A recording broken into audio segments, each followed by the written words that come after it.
Now then, it's another video, and as you may well have noticed, there's no rhyme nor reason to the subjects of these videos, and that's just because when I'm doing stuff I think, I know, I'll take a video of this, and sometimes I do stuff and I go, this is too fussy, or I want to crack on, so I don't bother. But a couple of days ago I got a phone call. Do you want these grid inverters? They're obviously something wrong with them, faulty or this, that and the other. And yes please. So I went and collected them, and there's a 4 kilowatt SMA, and there's a 3 kilowatt or 3.6 kilowatt Aurora, and then there's this, which is a 250 watt micro inverter. Now it had a silly plug on the end, so we've chopped that off and just spared the ends. So I think we'll start with this one. We'll get the test gear out and we'll give it a go. What's the worst that can happen? Let's crack on.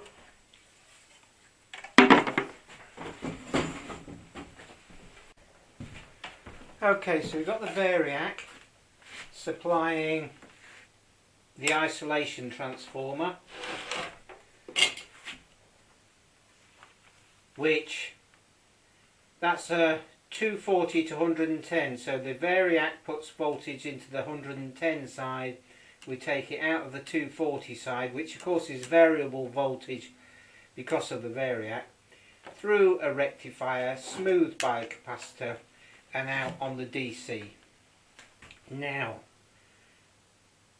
these, what does it say here? Maximum DC voltage 65. Okay, so we need to set this up at about 50 volts, something like that. So we'll switch it on, measure the voltage across there before we plug it into the micro inverter. So let's just see, are we switched on? Are we plugged in? We're plugged in, I think. No, we're not. Okay, variac's down on 0. Okay, we want the meter on DC volts 200.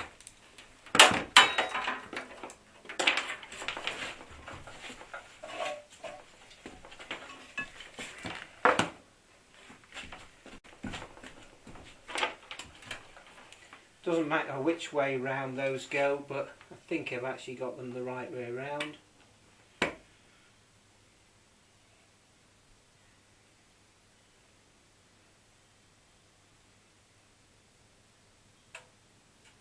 Let's do it at 50 volts. Okay, so unplug the variac, then positive, positive, negative to negative. Right, the first thing to do is to switch the mains on.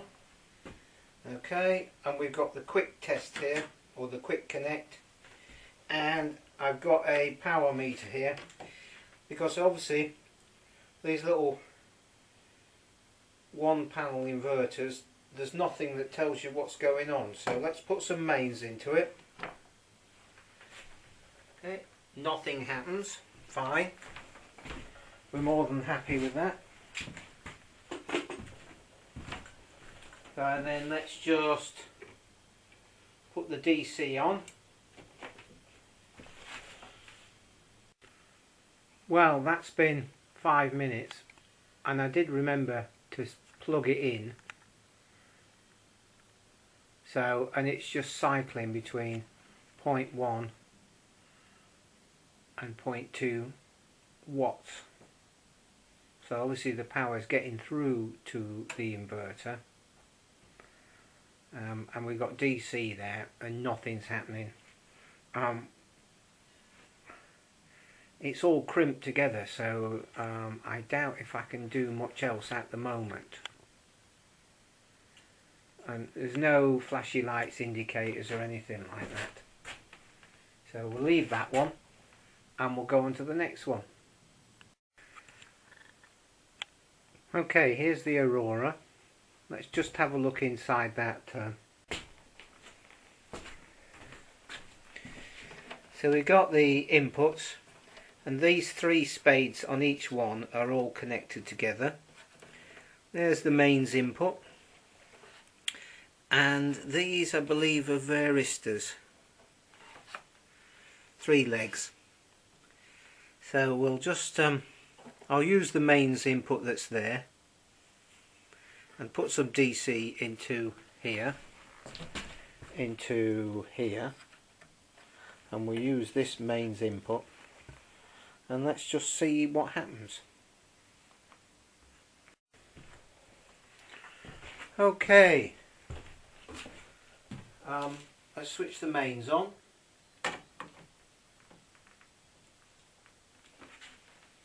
Nothing.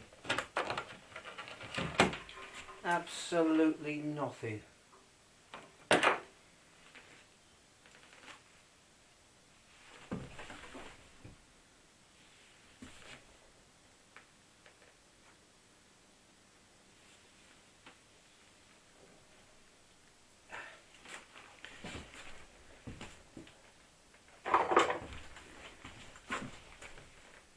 Let's just undo that cover.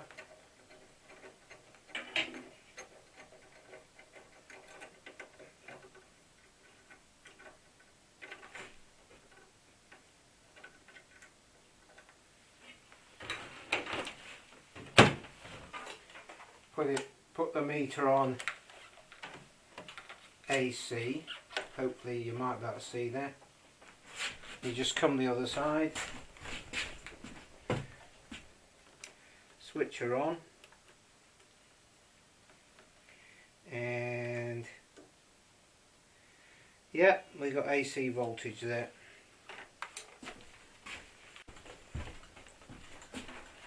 Let's stick some DC voltage in it anyway.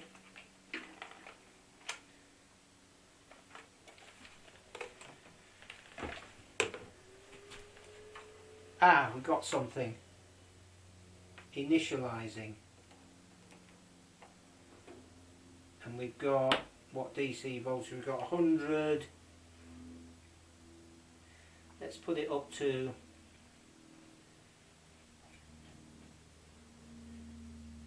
200 volts DC.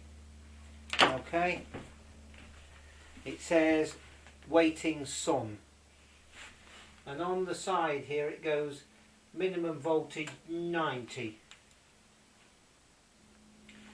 Right, next thing to do is to check whether the DC is actually getting into the inverter. So we'll put the meter on DC.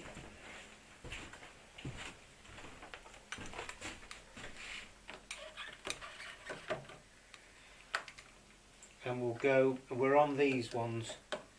That one and that one. We've got the DC voltage in there. Yep.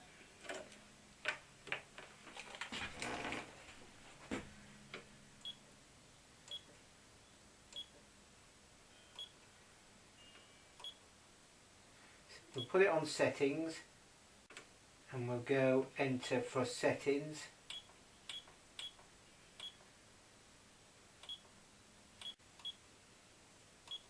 V-start. V-start. We're going to go into there.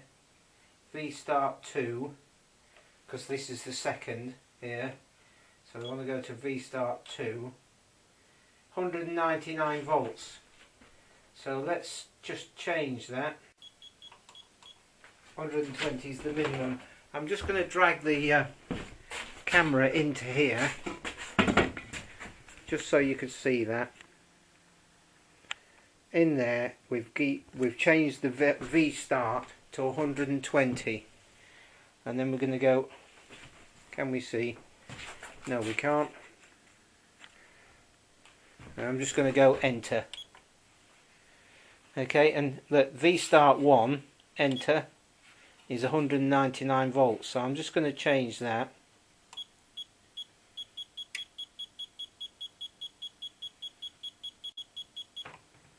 Let's just go for 140 this time. It's just so that, so it's in the settings. Grid in range.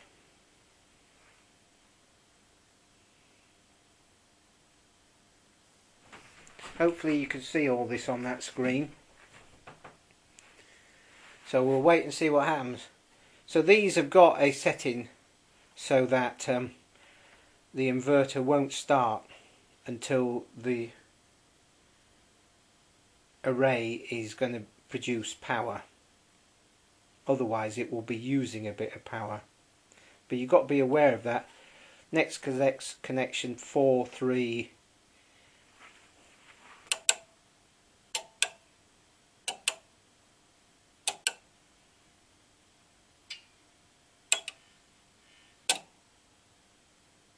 Oh right, it's an E031. Come across that before. Well, I've been unable to do anything about it.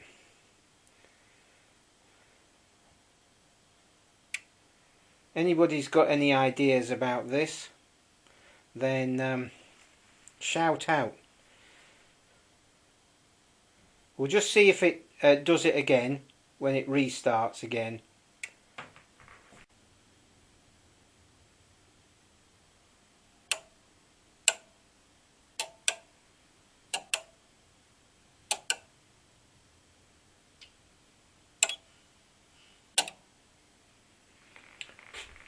No, it doesn't seem to like it. I'll have to investigate further, but I've had several of these and they've all been doing that. And I haven't been able to get to the bottom of it. So right, let's try the next one. Right, here's this 4 kilowatt SMA. I've undone those bolts and that just lifts off. But this is the DC disconnect, and that has to be removed before that cover will come off, and then it has to be put back in before anything will work. Here's the DC in, and here is the AC in. Now these are not standard MC4 connectors, which is typical. These are sun clicks, so standard connectors won't fit.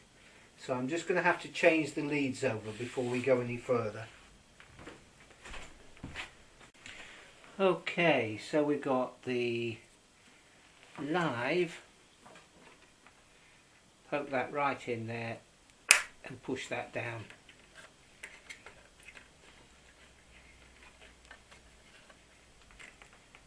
Neutral,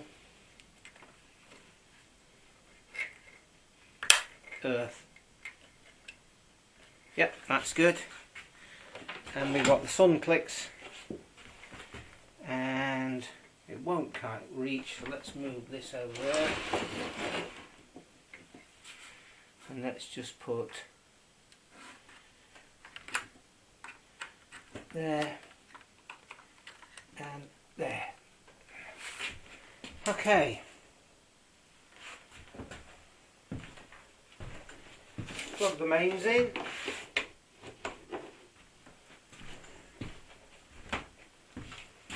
See if anything happens. Yep, something's happening.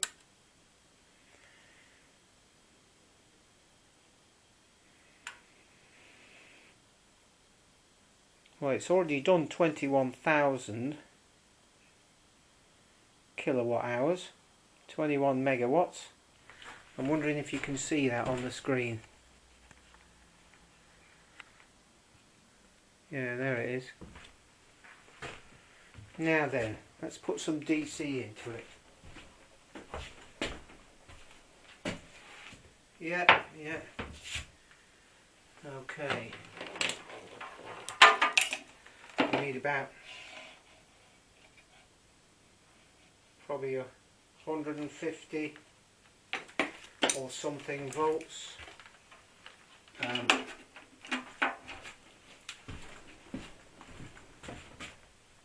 Let's just zoom out a bit.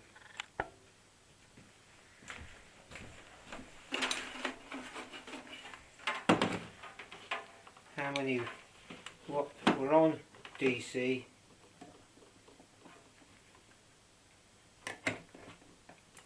We're on 180. Let's go 250. And let's see what happens. Nothing at the moment. Ah, do you know why? And I told you earlier on.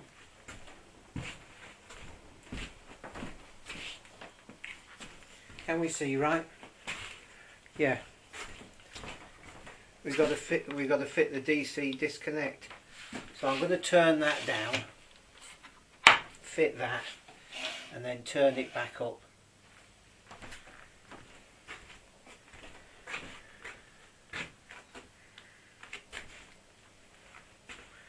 How many times have I done that in the past, thinking it doesn't work, and then you just sort of slowly think your way round.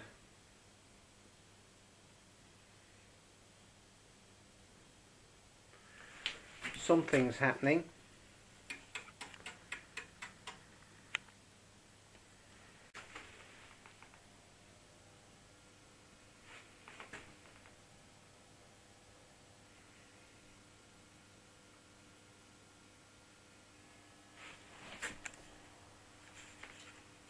If you see that there. Oh, we can't really see.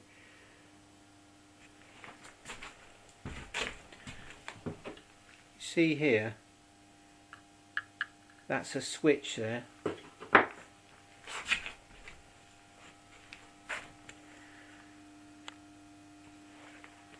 It shows when it's connected, but this panel's very weak. I can't have the camera there because that shines. There we are. So we've got 180 volts going in and 1.3 amps going out. So the power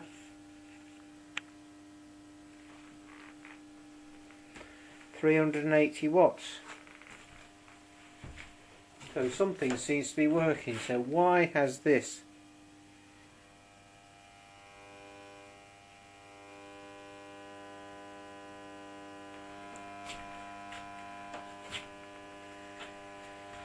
That humming is the variac. Let's just turn it down a bit. 1200 watts. So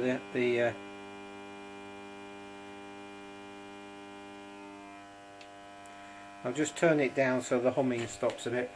Well, what's going on? It seems to be working at the moment. I can't power it up to full power, but I can just leave it running for a while. This variac does have a temperature sensitive switch off over temperature control.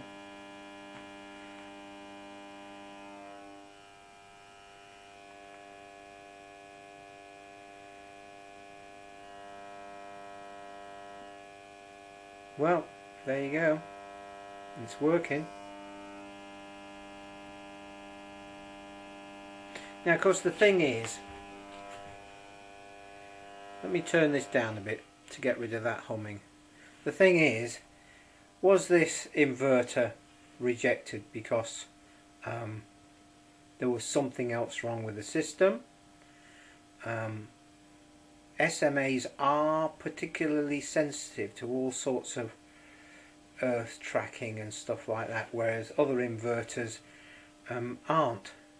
So I think the only thing I can do here is stick this on about 400 watts and just leave it running for half an hour or so, and then if it's still okay, then the next thing would be to just fit it to one of my other arrays. I've got an SB 1700 in the battery shed that's running off 6 panels, and I could put it in place of that for a week or 10 days and just see if it just keeps working fine.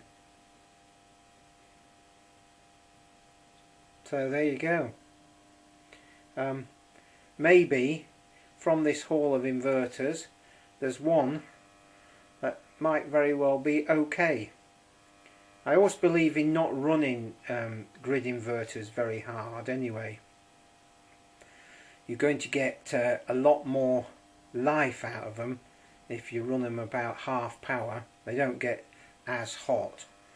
And then our other SMA 3000, just to make sure it is cool, although it's in a cool place, it's not in the loft, it's not in direct sunshine, all of those things, it's a well ventilated area, but I put a little snail fan out of a fan assisted oven, so those fans are quite quiet, and I've got that on a timer, and that just blows air up the back of the inverter between 10 AM and 5 PM every day.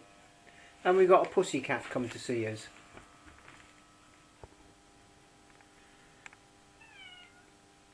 Where have you been, eh?